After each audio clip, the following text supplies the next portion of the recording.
Какво всешност означава за теб радоста? Радост ли е усмивката или може би решение?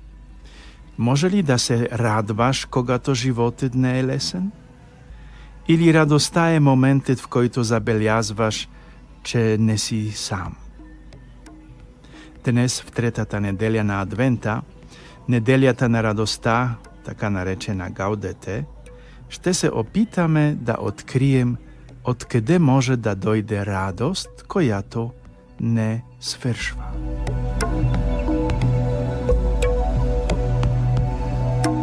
Аз съм отец Кшиштоф, аз съм капуцин, живея в високите австрийски Алпи, в Штренген, където природата приближава човека до Бога.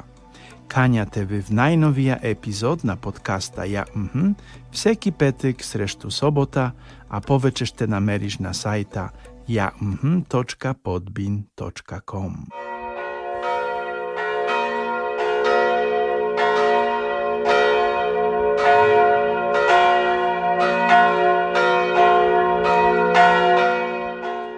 Днешните четива ни водят към едно изречение. Господ е близо, а Божията близост не е теория. Тя е нещо, което може да се усети. Когато човек се осмели да се отвори поне малко.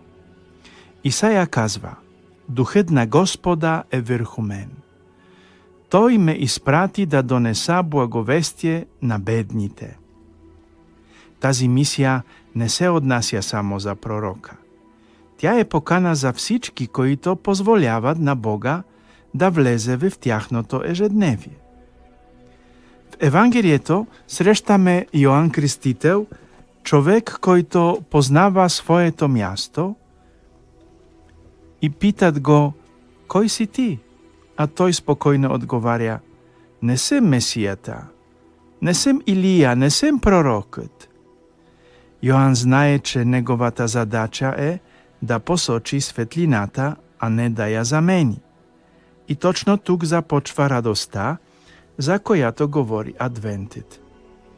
Когато престанеш да се преструваш и позволиш Бог да заеме центъра, по време на Адвент човек лесно може да изпита напрежение от приготовленията, от задълженията, от представата за перфектната Коледа, но Йоан ни учи на нещо друго. Направи малко място, откажи се от нуждата да контролираш. Позволи на Бога да действа. Християнската радост не е фойерверк. Не е вик, не е опит да докажеш на себе си и на другите, че всичко ти е под контрол. Радостта, за която говори литургията, е тиха. Ражда се от близост, от доверие. Узрява в сърце, което не трябва да играе никаква роля. Може би днес Бог пита и теб: кой си ти? А ти би могъл да отговориш: аз съм човек, който чака. Аз съм човек, който иска да се отвори. Аз съм човек, който иска отново да се довери. И това му е достатъчно.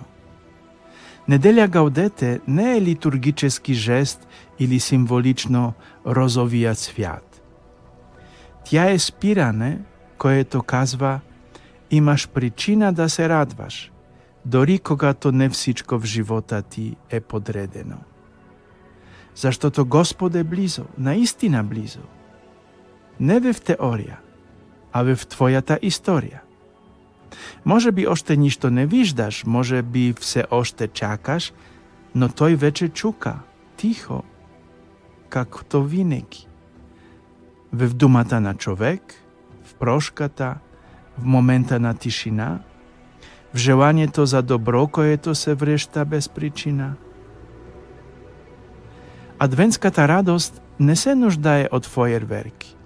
Тя расте там, където човек позволява на Бога да бъде близо, истински близо. Затова накрая искам да ти поставя няколко въпроса, въпроси за носене в тишината.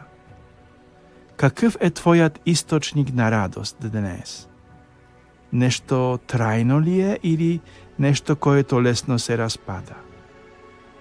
Каде в живота си треба да направиш място, за да може Бог да влезе со својата близост?